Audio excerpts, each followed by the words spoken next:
Hey guys, welcome back to the channel. Welcome if you are new. My name is Emily and this is my thrifty kitchen.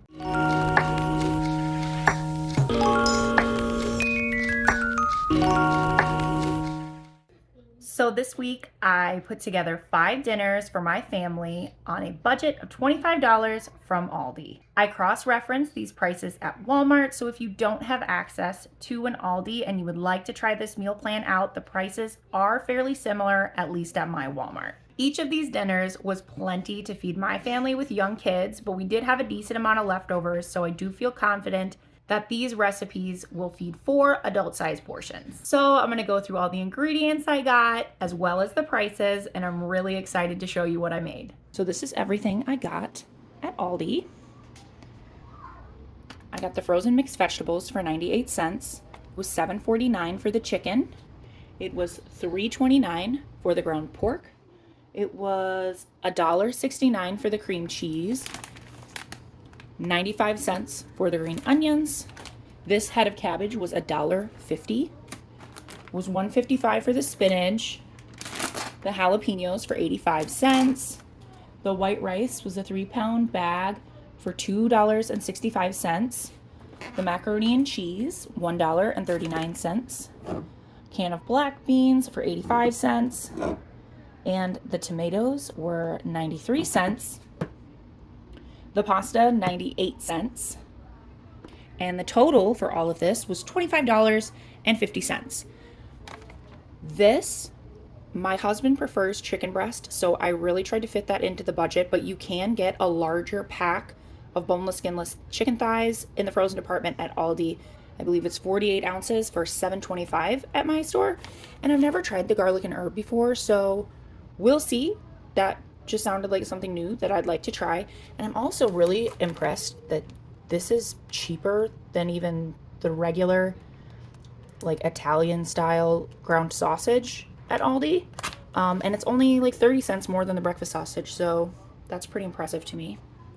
Oh, and then this was supposed to be the Italian seasoned diced tomatoes with the basil and garlic. I'm not really sure how I grabbed this one. Fortunately, I have this one in my pantry from Walmart, which is the same seasoning style. So I am going to sub this out later this week when I'm doing the recipes, just because I wanted the one with the seasoning, but I think I was just in such a hurry trying to get done. I accidentally grabbed the wrong one. But yeah, that's everything I got. The first dinner I made this week was egg roll bowls, so I started this off by cleaning the cabbage in vinegar and salt water. After coring the cabbage, I did a rough chop on half of it, then dried it with a towel after washing it. Then I thinly sliced the rest of it and cleaned and dried it the same way.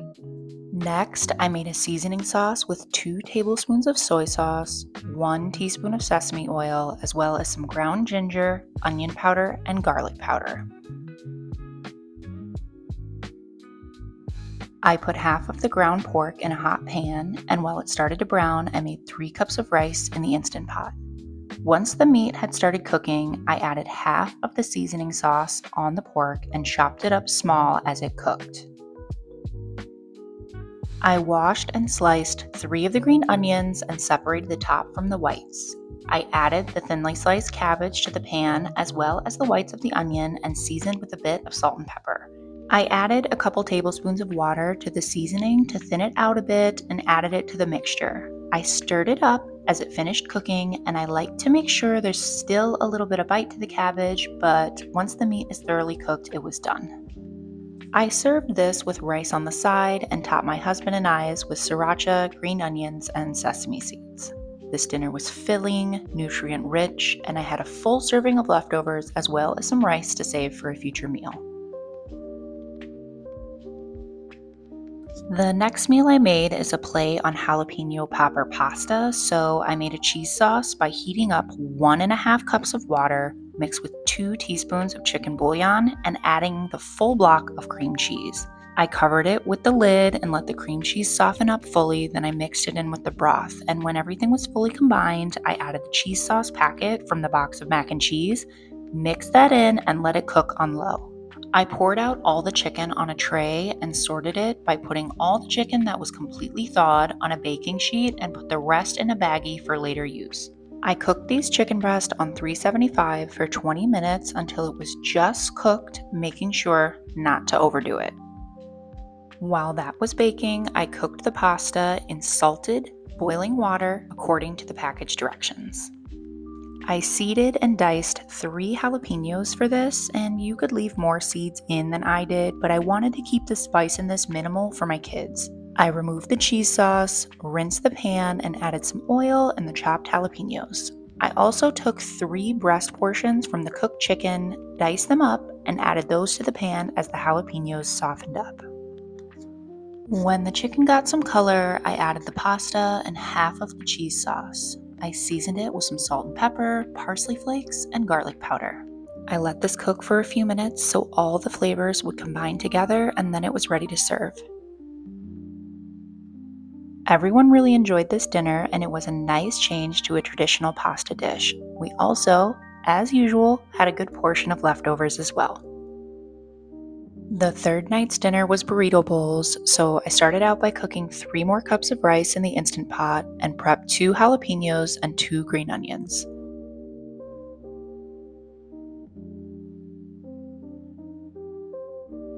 I cooked the jalapeno and onion whites, and when they were softened, I added the full can of black beans, drained and rinsed. I seasoned this with a big tablespoon of tomato chicken bouillon, minced garlic, and dried oregano. I also added about 1/2 cup of water to help everything cook evenly and make the beans a bit more saucy. I diced up the cooked chicken breast left over from the previous night, as well as giving some of the spinach a rough chop. I fried up the chicken in some oil with chili powder and cumin to brown it and give it some more flavor.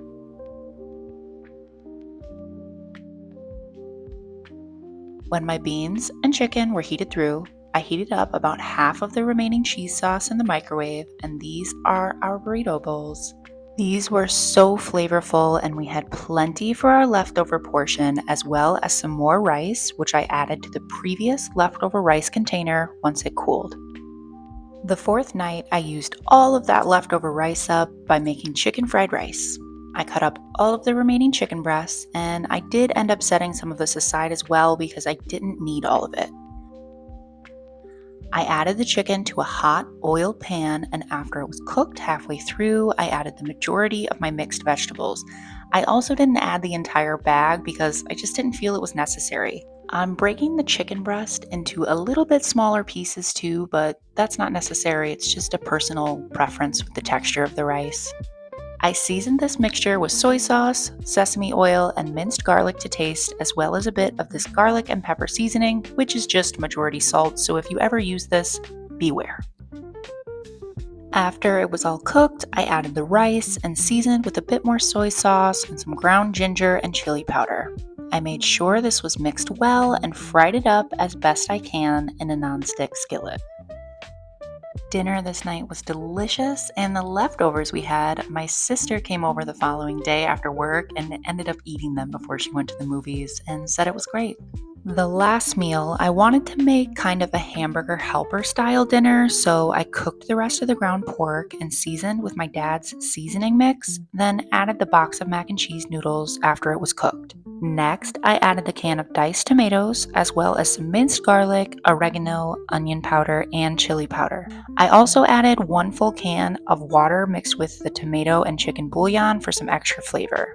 I made sure all the noodles were covered with liquid and let it come to a soft boil with the lid on for about 10 minutes. In the meantime, I made a salad with the remaining fresh vegetables for a side. I was going to add the spinach to the pasta, but I knew my kids wouldn't like it, so I made a cabbage and spinach chopped salad and topped it with this Aldi dupe of the Olive Garden dressing, which is one of my favorites. When the majority of the liquid had cooked out of the pasta, I added the rest of that cheese sauce to make it creamy and let it all heat through for a few minutes, then it was done. I fed my kids right away, and my baby especially gobbled this up. He ate the rest of his sisters too. My husband and I, we had a little later, and both of our plates were absolutely full. The pasta was so good and had really thickened up by then, and the salad was a nice change to have a bit more freshness as well. Hey guys, so I'm out running some errands today. And I had the thought that I would like to show you what I'm doing with the leftover ingredients that I had from these last few dinners. Obviously, if you have a bigger family or you want bigger portions, you could have just used up all those ingredients, but I do have a couple things left over. And because most people, when they go to the grocery store, they don't just use everything. They have things left over that roll into new meals, roll into the next week. And I would kind of like to show you what I put together with these leftover things. So I'm gonna head home, I'm gonna show you what I've got, put together a little lunch, and see if I have anything left after that. So let's go do that. I have the rest of that chicken I decided not to use, as well as a little bit of rice and the rest of the bag of mixed vegetables. There's also some spinach and cabbage in the fridge. I made all of this together in my Instant Pot by cooking the chicken a bit on the sauté setting, then adding the rice, which was about 3/4 of a cup, as well as some chicken bouillon powder. I added equal parts water and cooked this on the rice setting. When the rice was done, I microwaved the rest of the vegetables a bit, then added them to the rice and chicken mixture. This was a nice little lunch I shared with the kids. Once they had their fill, I had the rest, which I ate with some slaw that I had made with the rest of the cabbage. And then for dinner that night, I used the remaining slaw on these barbecue pulled pork sandwiches we had, which were delicious. All right, I'm back in my car. My husband and kids are inside being quite loud, and I figured this was the best place for me to do a little outro for you. So that was everything I made for my family this week for dinner, 5 nights for $25. I hope that this can give you a little bit of inspiration in your own kitchen, and if you like this video, please hit that thumbs up down below. And if you'd like to see more content like this, please consider subscribing. It helps out my channel immensely, and hopefully I'll see you on the next one. Bye-bye.